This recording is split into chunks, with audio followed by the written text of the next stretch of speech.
So there are bad houses and then there are bad houses. This one is the latter.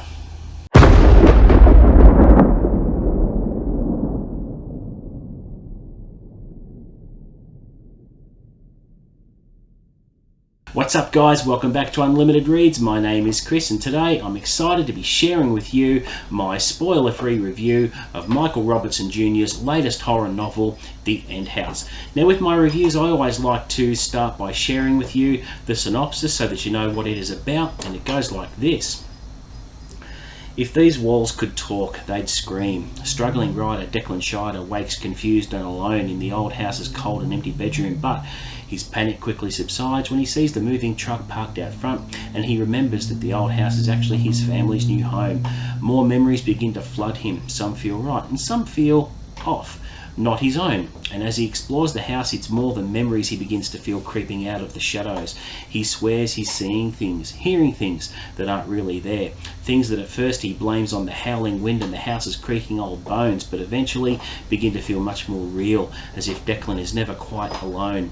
When he finds the book bound in worn black leather, he hopes reading will help calm his flailing thoughts, but the stories about the house that the mysterious book has to offer only deepen Declan's confusion and paranoia until the line between what is real and what isn't completely disappears. So where is he? Who is he? He thought he knew. This book grabs you by the shirt collar and hauls you right into the story when we meet Declan for the first time, and there are questions raised immediately that demand answers, and this is a prime example of how you draw your readers in. Now Declan Scheider, he's very troubled.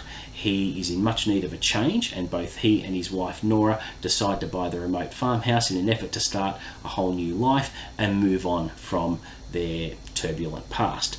Now on the surface, the house seems like the perfect place to settle. It's situated in an idyllic and tranquil setting, or so Declan thinks when he arrives with the U-Haul. He drove cross-country with the U-Haul, while his wife and son Knox follow shortly after. They fly in and they'll meet up with him and begin renovations on the house and begin to settle in and start their whole new life together. Now, it's not long before strange discoveries are made, where Declan finds out about previous occupants that have had experiences in the house, and it turns out they had been drawn there.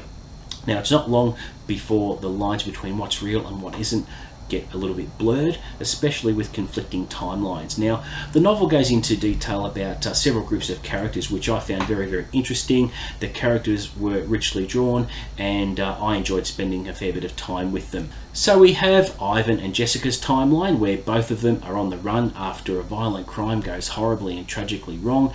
They feel that hiding out in the farmhouse is the perfect way for them to plan their next moves, because they are in fact fugitives now, and they're just trying to work out where they go to from here. So they're in a lot of trouble, and it's not long before things start to get really messed up. We also have Willow, Corey, Vaughn and Eva.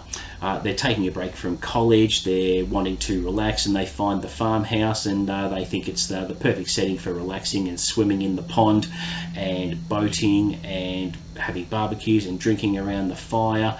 It all seems like the perfect getaway, but that soon changes really quickly. All the characters are really well written in the book, and it's so addictive from the get-go. You just keep wanting to turn pages until the end. With brilliant multiple twists towards the end, I found the book very, very satisfying, and nothing is as it seems. As you put the pieces together, you realise just how cleverly written the book was.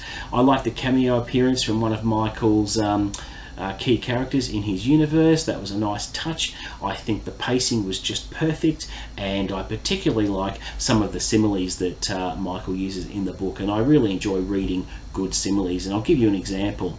No green blanket here, but an empty glass bottle sat upright in the far corner, towering over a discarded aluminum can, lying on its side as though the bottle were a fighter who had emerged victorious. So just little snippets like that really enhance the novel. If you haven't read this book yet, I would urge you to pick it up. Just set aside some time when you can't be disturbed, because I guarantee you'll fly through it. So it is definitely 5 stars from me. Now, I've already bought the digital copy of the Lance Brody series after reading this, because I enjoyed it so much, and I just can't wait to dive in. But in more exciting news, depending on final confirmation, I have actually asked Michael to appear on the channel for a chat, and he's kindly agreed to do that. We're just in the process of working out getting the final date confirmed, and once that happens, it's going to be a lot of fun, and I'll be telling everyone about that so that we can get as many people to attend as possible so that they can ask questions of Michael, and I'll also be asking questions as well,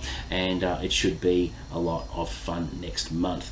Now, in the description below, I have put Michael's website. Please visit that, because you can sign up to his newsletter where you can be on the inside track for all the latest news, but you'll also score a couple of freebies there as well. Please check him out on Facebook. He does a bit of Facebook Live every week for his fans. He jumps in front of the camera and just has a chat with them, and I think that's nice for an author to do. So that is it for my review. I hope you liked it. I hope you pick up the book. Please don't forget to like and subscribe. If you've already read the book, let me know what you think in the comments below. Let's compare notes. And as always, feel free to drop any feedback as well, and I'll always respond to that. But until next time, guys, I'll see you later.